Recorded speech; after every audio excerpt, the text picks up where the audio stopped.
sampainya air kepada kulit seseorang. Sama ada dia itu anggota badan ataupun anggota wudu. Jadi dia mengatakan sini adalah dia hendaklah sebelum dia nak angkat wudu itu kena pastikan anggota badan dia itu bersih daripada perkara-perkara yang boleh menghalang air, benda tu sampai menghalang kena pada kulit badan kita. Contohnya kalau kita orang yang cat rumah, cat tu dia menghalang air tu kena pada kulit. Orang yang kena simen, pakai simen dan sebagainya, maka ini semua menghalang masuknya air kepada kulit badan kita ataupun kulit anggota wuduk kita. Begitu juga dengan kotoran-kotoran yang berada di bawah kuku kita, maka ini semua menghalang air wuduk sampai kepada kulit yang berada di bawah kuku kita. Pasal kuku kita panjang, kalau pendek tak ada masalah. Baik, begitu juga kalau ada minyak yang sudah keras, kan, bila minyak sudah keras atau sudah beku, dia sudah jadi solid. Jadi solid tu bermakna air tu tak boleh sampai bawah dia tu, tak boleh sampai kepada di bawah minyak yang sudah jadi beku. Baik, subhanallah. Baik, jadi ini semua adalah sebelum kita nak angkat wuduk, kita kena pastikan ini semua tak ada.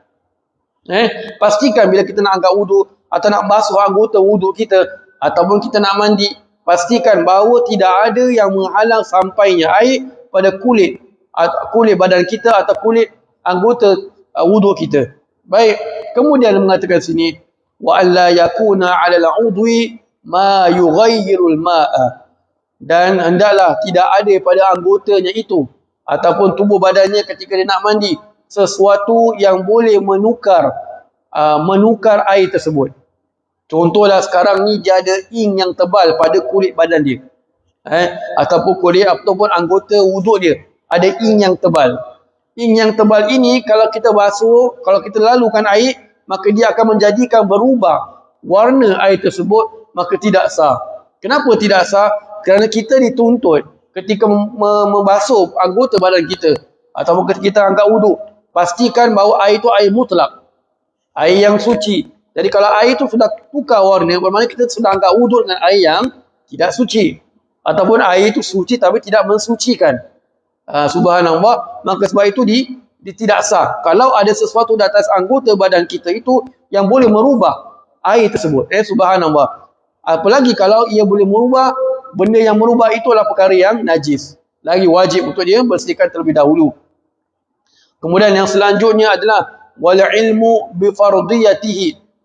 Yang keenam adalah mengetahui akan kefarduan wuduk yang nak dilakukan. Bermakna apa? Dia nak kena yakin bahawa wuduk yang dia nak angkat ni sunat ke wuduk yang wajib.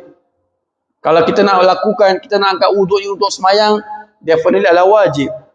Kalau kita nak angkat wuduk ini kerana memperbarui wuduk, hukumnya adalah sunat. So dia nak kena tahu ini wuduk yang wajib atau wuduk yang sunat. Baik, kalau dia tak sure ni wajib ke sunat, maka tidak sah. Baik, kemudian sambung sini wa la ya'taqida fardan min furudihi sunnah. Hendaklah dia tidak beriktikad bahawa rukun daripada rukun-rukunnya itu adalah satu perkara yang sunat.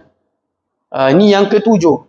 Di antara syarat yang ketujuh daripada syarat-syarat sahnya wuduk ataupun mandi, tidak meyakini bahawa sebahagian daripada rukun-rukun wuduk itu adalah satu perkara yang sunat. So dia tak boleh ada dalam dia punya pemikiran, dia punya kepercayaan bahawasanya contohlah basuh kaki itu sunat, menyapu kepala itu sunat. Tak boleh. Dia nak kena yakin bahawa ia itu semua adalah wajib. Dia nak, kalau nak play safe, dia yakin bahawa semua perbuatan-perbuatan wuduk itu wajib.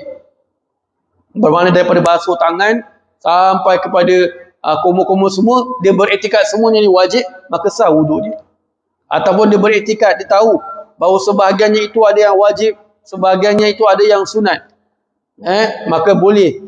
Tapi kalau dia tak tahu mana satu, totally tak tahu, dia tak tahulah, yang penting buat dia, mana wajib tak tahu, sunat mana tak tahu, subhanallah, maka tidak sah wuduknya. Baik, ini syarat yang ketujuh. Yang ke-8, wal ma'u at-tahur. Air yang digunakan itu adalah air yang suci.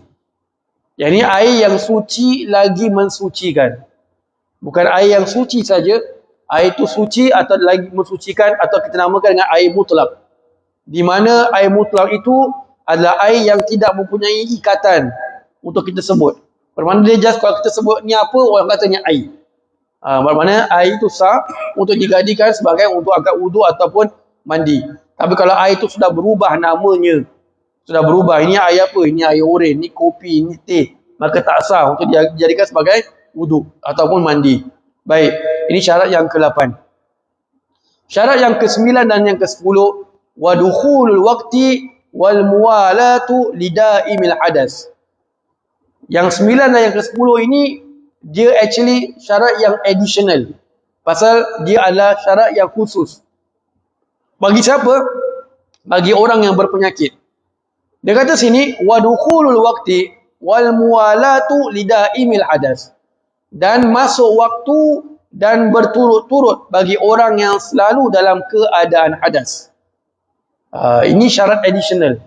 So kalau orang tu dalam keadaan normal, sihat seperti biasa, maka cukup sampai syarat yang ke-8 tadi, iaitu airnya air yang suci lagi mensucikan.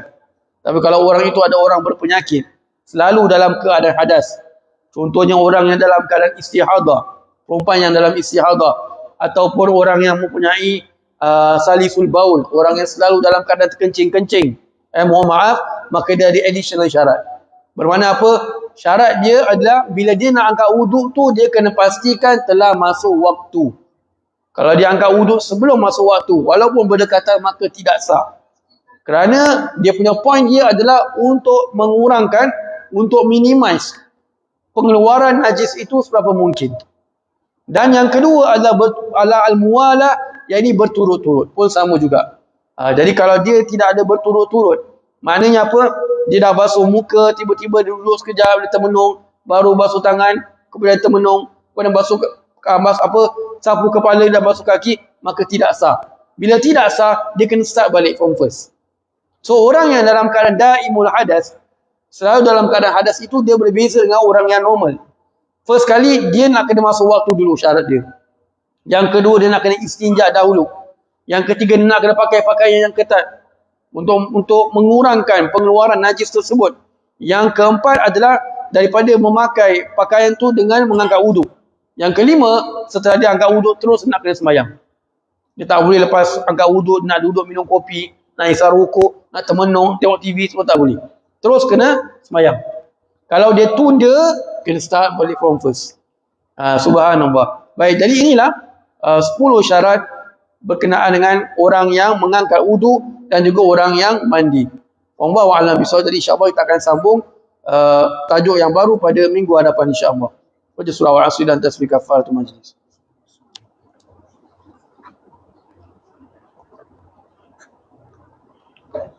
آمين آمين آمين يا رب العالمين. ربنا تقبل دعاءنا وأعمالنا وصلاتنا إنك أنت السميع العليم وتب علينا يا مولانا إنك أنت التواب الرحيم.